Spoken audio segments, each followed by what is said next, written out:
সুবহানাহু ওয়া তাআলা বলবেন, আমার আয়াতগুলো, কথাগুলো, আমার রাসূলের বক্তব্য যখন তোমার কাছে গিয়েছিল তখন তো তুমি অন্ধের মতোই আচরণ করেছো। কিসের মতো আচরণ করেছো? সুম্মুন বুকমুন উমিয়ুন ফাহুম লা ইয়াকিলুন। সুম্মুন বুকমুন উমিয়ুন, সুম্মুন বুকমুন, সুম্মুন কানে শুনে না, বুকমুন মুখে সে সত্য বলে না, কানে সত্য শুনে না, উমিয়ুন অন্ধ, চোখে সত্য দেখে না। এই সকল লোকেরা লা ইয়ারজিউন লা ইয়াকিলুন লা ইয়াহতাদুন লা ইউমিনুন লা ইয়াফকাহুন, এগুলো বুঝে না, ঈমান আনে না, এদের মধ্যে কোনো আকল বুদ্ধি কিচ্ছু নাই। আল্লাহ এবং আল্লাহর রাসূলের কথাও এদের মধ্যে কোনো প্রভাব তৈরি করতে পারে না। কারণ কি জানেন? কারণ অন্তরটা কি হয়ে গেছে, এর মধ্যে কঠিন হয়ে গেছে, কঠিন, প্রচন্ড কঠিন হয়ে গেছে। সুম্মা কাসাত কুলুবুহুম মিন বাদি যালিকা ফাহিয়া কাল হিজারাতি আও আশাদ্দু কাসওয়া। অন্তর কঠিন হয়ে গেলে পাথরের চেয়ে কঠিন হয়ে যায়। ওয়া ইন্না মিনাল হিজারাতি লামা ইয়াতাফাজ্জারু মিনহুল আনহার ওয়া ইন্না মিনহা লামা ইয়াশাক্কাকু ফায়াখরুজু মিনহুল মা ওয়া ইন্না মিনহা লামা ইয়াহবিতু মিন খাশইয়াতিল্লাহ ওয়া মাল্লাহু বিগাফিলিন আম্মা তা'মালুন। তোমরা যা করো আল্লাহ তাআলা কোনো কিছু সম্পর্কে বেখবর নন। হি নোজ এভরিথিং, সব কিছু তিনি জানেন, সব কিছু। ওয়া ইয়ালামু খাইনাতাল আ'য়ুন ওয়া মা তুখফিস সুদূর। তোমার অন্তরে, মুখে, এইখানে এই জায়গায় কি আছে, মুখে কি বলো আর এখানে কি আছে, দুইটাই আল্লাহর কাছে জানা। আপনার কি একবার ভয় লাগে না? আল্লাহ সুবহানাহু ওয়া তাআলা বলছেন তোমার অন্তরে কি আছে তা তিনি জানেন। ওয়া হুসিলা মা ফিস সুদূর, তোমার অন্তরে কি আছে সেই দিন এগুলোকে কি করা হবে, উপস্থাপন করা হবে। তুমি কি এটা বুঝতে পারো না? ওয়া উরিদু আলা রাব্বিকা সাফা লাকাদ জি'তুমুনা কামা খালাকনাকুম আউওয়ালা মাররা।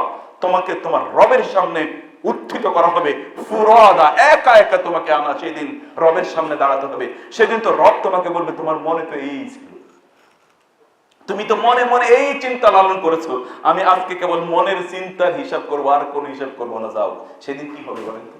অথবা বলবে যাও তোমার মুখে যা বলেছো কেবল তার হিসাব করবো আমি। বলো তুমি মুখে কি কি বলেছিলে, বলো এই মুখ তোমাকে কে দিয়েছিল, সেই মুখ দিয়ে তুমি কতবার সেই রবের তাসবিহ তাহলিল করেছো। ওয়ালা ইয়াজালু লিসানুকা রাতবা মিন যিকরিল্লাহ।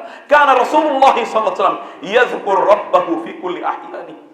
রাসূলুল্লাহ সাল্লাল্লাহু আলাইহি ওয়াসাল্লাম, আমার কান্না আসে যখন আমি এটা পড়ি এবং আমি বোঝার চেষ্টা করি, প্রত্যেকটা সময় তিনি আল্লাহ সুবহানাহু ওয়া তাআলার জিকির করতেন। আপনার যে ব্যস্ততা কি তার কম ছিল? কি মনে হয়? আপনি দোকানদারি করেন, ব্যবসা বাণিজ্য করেন, রাজনীতি করেন, পড়াশোনা করেন, শিক্ষকতা করেন, হাবি জাবি কম কিছু করেন না।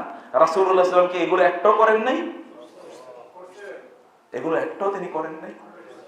আপনার চেয়ে অনেক অনেক বেশি করেছে, কিন্তু তারপরও রাতের বেলা সালাত পড়তে গিয়ে দাঁড়িয়ে থাকার কারণে তার পাগুলি ফুলে যেত এবং ফেটে যেত,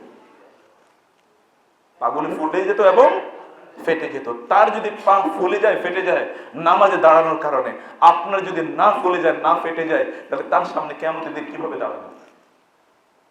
তার সামনে কিভাবে দাঁড়াবেন? তিনি যদি প্রত্যেকটি মুহূর্তে আল্লাহর জিকির করে থাকেন, বড়রা ভালো করে খেয়াল করবেন, তার আমল যখন তিনি বৃদ্ধ হয়েছেন আগের চেয়ে কমেছে না বেড়েছে? রাসূলের আমল কি কখনো কমেছে? প্রতিদিনই তার আমল বেড়েছে, অথবা স্ট্যাটিক ছিল, কখনো কমেনি। আপনার বয়স বাড়ার সাথে সাথে আপনার আমল কি বাড়া দরকার। রাসূলুল্লাহ সাল্লাল্লাহু আলাইহি ওয়াসাল্লাম বলেছেন, শ্রেষ্ঠতম ভালো মানুষ হচ্ছে সেই যার মান তালা উমরুহু ওয়া কাসুরা আমালুহু, যার বয়স বাড়ার সাথে সাথে তার আমলও বেড়েছে। এরা আল্লাহর কাছে সবচেয়ে প্রিয়। আপনার বয়স বাড়ার সাথে সাথে আমল কমলো না বাড়লো? যদি কমে যায় তাহলে সর্বনাশ। বুঝতে হবে যে কোথাও ত্রুটি আছে, কোথাও ত্রুটি আছে। একজন বৃদ্ধ লোককে প্রশ্ন করা হলো যে আপনি এত নামাজ কিভাবে পড়েন? আমরা তো যুবকরা এত পড়তে পারি না। তিনি বলেছিলেন, যৌবনে আমার এই অঙ্গ প্রত্যঙ্গকে আল্লাহর বিরোধিতায় ব্যয় করি নাই, এজন্য আমি বৃদ্ধ হলে ওদেরকে যা বলি ওরা তাই শুনে, ওদেরকে যা বলি ওরা তাই শুনে, ওরা আমার বিরোধিতা করে না, কারণ আমি আমার এই অঙ্গ প্রত্যঙ্গগুলোকে যৌবনে আমার রবের বিরুদ্ধে ব্যবহার করিনি। ওরা ইবনে জুবাইর রাদিয়াল্লাহু, ইয়াংরা ভালো করে শুনুন, ওরা ইবনে জুবাইর রাদিয়াল্লাহু তাআলা বিখ্যাত তাবেঈ। ওরা ইবনে জুবাইর রাদিয়াল্লাহু তাআলা তার একটা পাকে অ্যাম্পুলেট করে ফেলা হলো, কেটে ফেলা হলো। সুওয়ার মিন হায়াতি সাহাবা, এটা পড়বেন বইগুলো, পড়তে হবে, জ্ঞান অর্জন করা ফরজ। তার একটা পা কেটে ফেলা হলো, ওই কাটা পাটার উপর হাত বুলিয়ে তিনি বললেন, হে আমার পা, তুমি সাক্ষী, আল্লাহর কসম করে বলছি, তোমাকে আমার জীবনে আমি কখনোই খারাপ কোনো কাজে যাওয়ার জন্য ব্যবহার করি নাই। যদি কখনো ব্যবহার করে থাকি তাহলে আল্লাহর রাস্তায় জ্ঞান অর্জনের জন্য, আল্লাহর রাস্তায় জিহাদের জন্য, অথবা মসজিদে রাতের অন্ধকারে যাওয়ার জন্য, আর অন্য কোনো কাজে তোমাকে ব্যবহার করিনি। এই আপনার পাটাকে আপনি কোথায় ব্যবহার করেন, হাতটাকে কোথায় ব্যবহার করেন, এই চোখটাকে কোথায় ব্যবহার করছেন, এই কানটাকে কোথায় ব্যবহার করছেন, এই মুখটাকে কোথায় ব্যবহার করছেন। ইয়াং ম্যান, কানের মধ্যে যে তুমি হেডফোন লাগিয়ে যে গান শুনতেছো, তোমার এই হেডফোন লাগানো অবস্থায় কানের পর্দাটাকে যদি আল্লাহ ফাটিয়ে দেন, অথবা তোমার এই কানের শক্তিটাকে যদি আল্লাহ সুবহানাহু ওয়া তাআলা কেড়ে নেন, তখন কি করবা তুমি? উপায় আছে তোমার? এগুলো কি কোনো কিছুই কি আল্লাহ রেকর্ড করে রাখেন না? কোনো কিছুই নাই। মা ইয়ালফিযু মিন কাওলিন ইল্লা লাদাইহি রাকীবুন আতীদ। মা ইয়ালফিযু মিন কাওলিন ইল্লা লাদাইহি রাকীবুন আতীদ। আল্লাহ সুবহানাহু বলেন, এভরি ওয়ার্ড ইউ আটার, তোমার প্রত্যেকটা শব্দ লিখে রাখা হচ্ছে, প্রত্যেকটা শব্দ লিখে রাখা হচ্ছে। তুমি কি বলছো এগুলো সব লিখে রাখা হচ্ছে, আপনি কি বলছেন সব লিখে রাখা হচ্ছে। আল্লাহ সুবহানাহু ওয়া তাআলা বললেন, ফেরেশতাদের অবস্থা আল্লাহ সুবহানাহু ওয়া তাআলা ফেরেশতাদেরকে যাদেরকে নিয়োগ করে রেখেছেন তাদের ব্যাপারে আল্লাহ সুবহানাহু ওয়া তাআলা বললেন যে আনিল ইয়ামিনি ওয়া আনিশ শিমালি কাঈদ। ফেরেশতার ডান এবং বাম দুই দিকে ফেরেশতাদেরকে আল্লাহ তাআলা নিয়োজিত করে রেখেছেন। কিন্তু আল্লাহ সুবহানাহু ওয়া তাআলা মেহেরবানি কি জানেন? হাদিসে, সহিহ হাদিসে এসেছে রাসূলুল্লাহ সাল্লাল্লাহু আলাইহি ওয়াসাল্লাম বললেন, কোন একজন ব্যক্তি যখন অপরাধ করে তখন বাম কাঁধের ফেরেশতারা 6 ঘন্টা তার গুনাহটা লেখা থেকে স্টপ করে রাখেন। সহিহ হাদিস। কয় ঘন্টা? 6 ঘন্টা গুনাহ লেখা হয় না।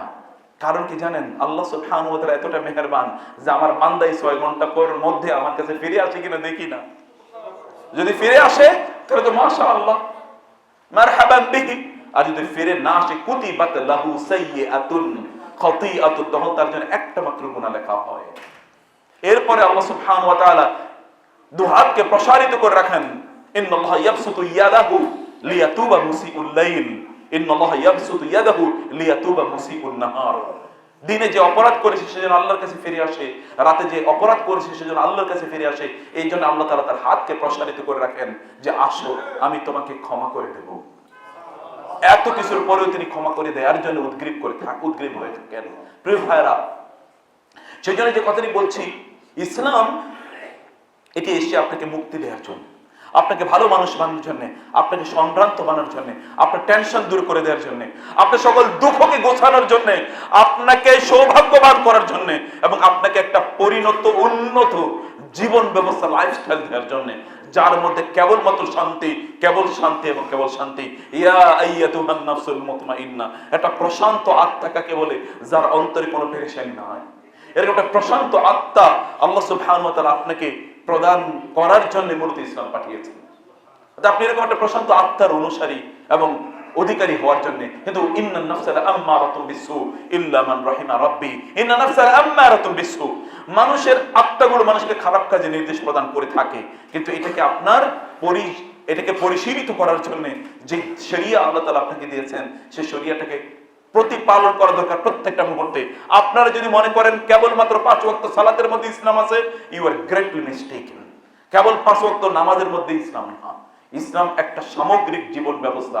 এই জন্য আল্লাহ তাআলা বলেছেন উদখুলু ফিস সিলমি কাফা। এই জন্য আল্লাহ তাআলা বলেছেন ওয়ালা তামুতুন্না ইল্লা ওয়া আনতুম মুসলিমুন।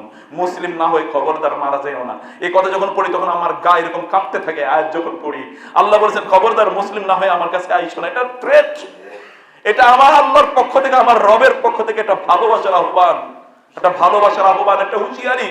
খবরদার আইসো না, নাহলে কিন্তু তোমার বিপদ আছে। আমার কাছে এইরকম অবস্থায় আইসো না, আমার কাছে তুমি একটা নফসে মুতমাইন্না নিয়ে আসো। ইল্লা মান আতাল্লাহা বিকলবিন সালিম, একটা কলবে সালিম নিয়ে আমার কাছে আসো, একটা প্রশান্ত আত্মা নিয়ে তুমি আমার কাছে আসো। আমার ফেরেশতারা তোমাকে আলিঙ্গন করার জন্য অপেক্ষারত আছে। আমার ফেরেশতারা তোমাকে আলিঙ্গন করার জন্য সেলিব্রেট করবে, তোমাকে স্বাগত জানার জন্য সারি সারি ফেরেশতা তার আসমানে দাঁড়িয়ে থাকবে।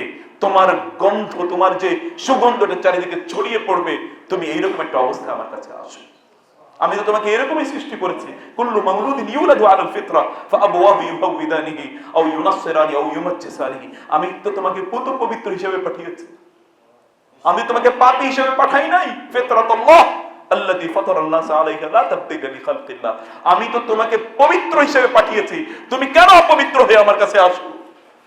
আমি তোমাকে পবিত্র করে পাঠালাম, আমি তো তোমাকে নিষ্পাপ করে পাঠালাম, তুমি গোটা শরীরটা পাপ নিয়ে আমার কাছে আসো।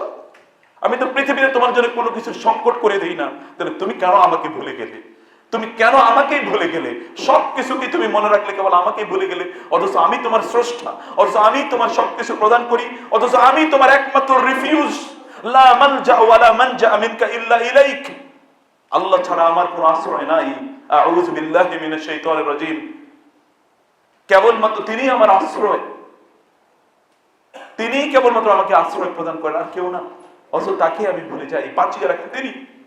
আল্লাযী ইয়াবদাউল খালকা সুম্মা ইউঈদু, তিনি সৃষ্টি করেছেন এবং তিনি আবার পুনরায় আমাদেরকে সৃষ্টি করবেন। মিনহা খালাকনাকুম ওয়া ফিহা নুঈদুকুম ওয়া মিনহা নুখরিজুকুম তারাতান উখরা। আপনি যখন মাটিতে যান, মাটি চিৎকার করে বলেন, তুমি আমার কাছে এভাবে আইছো না, এভাবে তুমি আমার কাছে আইছো না, তুমি বুঝো না যে এখানে কি আছে, তোমার জন্য কি অপেক্ষা করছে, ভয়ঙ্কর কিছু অপেক্ষা করছে, প্লিজ এইভাবে আইছো না। তুমি তোমার নিজকে পরিশুদ্ধ করো, পবিত্র করো, তুমি তোমার নিজকে পরিশুদ্ধ করে আমার কাছে আসো। ভাইরা প্লিজ, আপনারা একটু, বোনেরা আপনারা প্লিজ নিজেদেরকে একটু চিন্তা করো, নিজের লাইফটা নিয়ে একবার ভাবুন, নিজেদেরকে নিয়ে চিন্তা করুন, নিজের প্রত্যেকটা কাজ, প্রত্যেকটা কথা, প্রত্যেকটা আচরণ নিয়ে একবার চিন্তা করে দেখুন, যেগুলো কোরআন এবং সুন্নাহর মানদণ্ডে যাচ্ছে কিনা, প্রত্যেকটা মুহূর্ত যাচ্ছে কিনা কোরআন এবং সুন্নাহর মানদণ্ডে, নাকি আপনার মতো করে আপনি জীবন যাপন করছেন। এরকম ফ্রি লাইফস্টাইল আপনি চালাবেন না, কারণ আপনাকে ফ্রি লাইফস্টাইলের জন্য দুনিয়া পাঠানো হয় নাই।